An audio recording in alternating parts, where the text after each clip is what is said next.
वक्फ amendment bill पर केरल के राज्यपाल आरिफ मोहम्मद खान के बयान। ऐतिहासिक रजा लाइब्रेरी के 250 साल पूरे होने पर मनाए जा रहे जश्न में केरल के राज्यपाल आरिफ मोहम्मद खान रामपुर पहुंचे। मीडिया से बात करते हुए वक्फ अमेंडमेंट बिल को लेकर आरिफ मोहम्मद खान ने बयान देने से कतराते नजर आए। उन्होंने वक्फ अमेंडमेंट बिल से अपनी अनाभिकता जताई। उन्होंने कहा, पहली बात तो यह कि मैंने उसका अध्ययन नहीं किया और दूसरी बात यह उसमें जो राजनीतिक कुट मिला दिया है मेरे लिए मुनासिब नहीं है कि मैं उस पर कुछ बोलूं। हालांकि इशारों में राज्यपाल आरिफ मोहम्मद खान बिल के समर्थन में नजर आए। आरिफ मोहम्मद खान ने कहा कि थोड़े से दिन के लिए वक्फ का डिपार्टमेंट मेरे पास भी रहा है, तो मैं जानता हूं कि जो वक्फ में जो होता है वह नहीं होना चाहिए और कोई वक्त ऐसा नहीं है जिस पर कोई मुकदमेबाजी ना हो, इसलिए कहीं ना कहीं कानून में बदलाव की ज़रूरत है।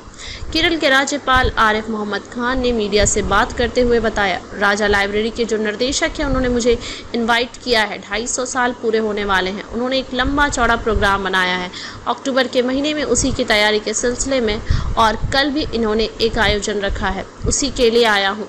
वक्फ अमेंडमेंट बिल के सवाल पर कहा, पहली बात तो यह कि मैंने उसका अध्ययन नहीं किया है और दूसरी बात यह उसमें जो राजनीतिक कुट मिला दिया है मेरे लिए मुनासिब नहीं है कि मैं उस पर कुछ बोलूं। तो एक बात जानता हूं कि थोड़े से दिन के लिए वक्फ का डिपार्टमेंट मेरे पास रहा है और वहां जो कुछ होता है मेरे ख्याल से कोई भी इनकार नहीं कर सकता कि वक्फ के मामले में वह नहीं होना चाहिए जो होता है, तो कहीं ना कहीं तो कानून में बदलाव की ज़रूरत है। कितनी ज़मीन है मुझे एक जगह बता दीजिए जहाँ कोई ढंग का एजुकेशनल इंस्टीट्यूशन चलता हो, तो कोई सुधार की ज़रूरत नहीं है। कोई एक भी वक्त ऐसा नहीं है जिसमें मुकदमेबाजी ना हो। मैंने इस मामले को बहुत ज़्यादा स्टडी नहीं किया है, मगर इस मिनिस्ट्री को देखने का मौका मिला है। एसआर मिनिस्टर यूपी, तो मैं जानता हूँ कि क्या होता है।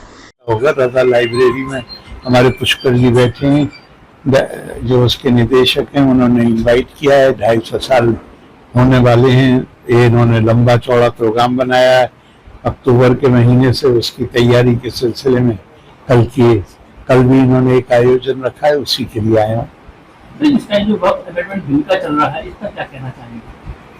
पहली बात तो ये कि मैंने उसका कोई अध्ययन नहीं किया है। दूसरी बात ये है कि उसमें जो राजनीतिक पुट मिला दिया गया है मैं मेरे लिए मुनासिब नहीं है कि मैं उस पर टिप्पणी करूं।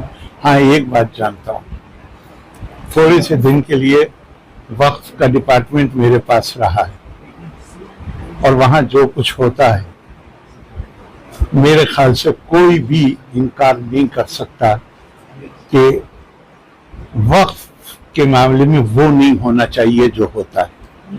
तो कहीं ना कहीं तो कुछ कानून में बदलाव की जरूरत है। इतनी जमीनें हैं, आप मुझे एक जगह बता दीजिए कि कहीं कोई ढंग का कोई एजुकेशनल इंस्टीट्यूशन भी चलता हो, तो कोई सुधार की जरूरत नहीं।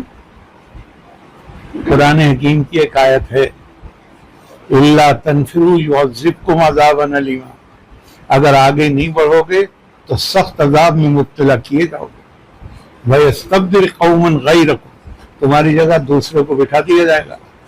ला तदुर्रुकुम मिन शै, और तुम कुछ भी अल्लाह का नुकसान नहीं कर सकते। कोई जो जिस हालत आप मुतमईन हैं, वक्फ जिस तरह मैनेज किए जा रहे हैं, आप उससे मुतमईन हैं? मैं आपसे सवाल पूछता हूं। अगर आप मुतमईन हैं तो कुछ मत करिए, लेकिन अगर आप मुतमईन नहीं हैं, कोई एक भी वक्फ ऐसा है जिसमें मुकदमेबाजी नहीं है, जिसमें बहुत संगीन इल्जाम।